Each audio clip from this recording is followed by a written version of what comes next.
அல்லாஹ் என்றால் யார் என்பதை ஒரு முஸ்லீம் ஒரு மூமின் உணரவில்லை என்றால் என்ன தெரியுமா நடக்கும்? நம்முடைய வாழ்க்கையில எது நமக்கு இலகுவாக இருக்குதோ அதை மட்டும் செய்வோம்.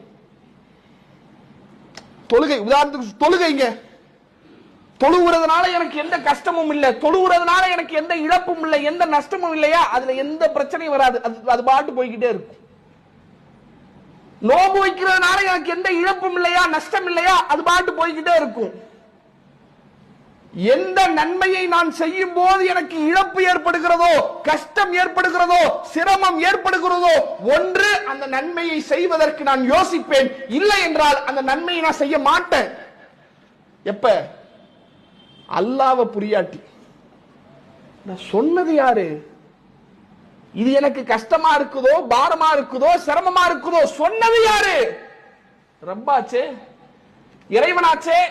இதற்காக அல்லாஹ் கேள்வி கேட்பானே என்று அல்லாஹுவை பற்றி நான் புரியவில்லை என்றால் எனக்கு எது இலகுவாக இருக்கிறதோ அதை நான் செய்வேன், எனக்கு எது சிரமமாக இருக்குதோ அதை செய்ய மாட்டேன். தொழுகிறதுல எனக்கு சிரமம் இல்ல, நோன்பு வைக்கிறது எனக்கு சிரமம் இல்ல, அதுல எந்த பாதிப்பு வராது, தொடர்ந்து போய்கிட்டே இருக்கும். எதுல எனக்கு சிரமமா இருக்குது? காசை கொடு,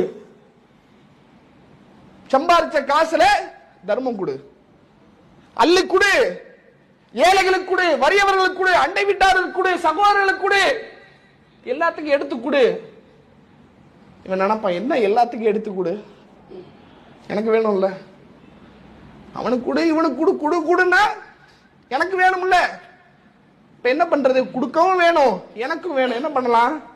இந்த 10 ரூபா வச்சுக்க, இந்த 50 ரூபா வச்சுக்க, 100 ரூபா வச்சுக்க, நீ கொடுப்பா, நான் உனக்கு தரேன்.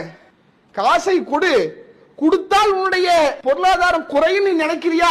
கவலைப்படாத, அதை நான் வளர்க்கிறேன். அல்லாஹ் சொல்றான், நீ கொடு, உன்னுடைய பொருளாதாரத்தை நான் வளர்க்கிறேன், அதிகப்படுத்துறேன், உனக்கு அதுல பரக்கத் செய்கிறேன், விசாலத்தை தரேன். சரிதான், இப்ப வேணாம். இது என்ன? அல்லாஹ்வை தெரியல, சொன்னது ரப்பாச்சேங்க. இறைவா, நீ சொன்ன பிறகு எனக்கு என்ன? இந்த அப்படி போ, அது எந்த இல்ல. சுப்ஹானல்லாஹ், அல்லாஹ் குர்ஆன்ல சொல்லி காட்டுறான், அன்ஃபிகு மிம்மா ரஸக்னாக்கும், உங்களுக்கு நான் வழங்கியதிலிருந்து தர்மம் செய்யுங்கள். அல்லாஹ் என்றால் யார் என்பதை ஒரு முஸ்லீம் ஒரு மூமின் உணரவில்லை என்றால் என்ன தெரியுமா நடக்கும்? நம்முடைய வாழ்க்கையில எது நமக்கு இலகுவாக இருக்குதோ அதை மட்டும் செய்வோம்.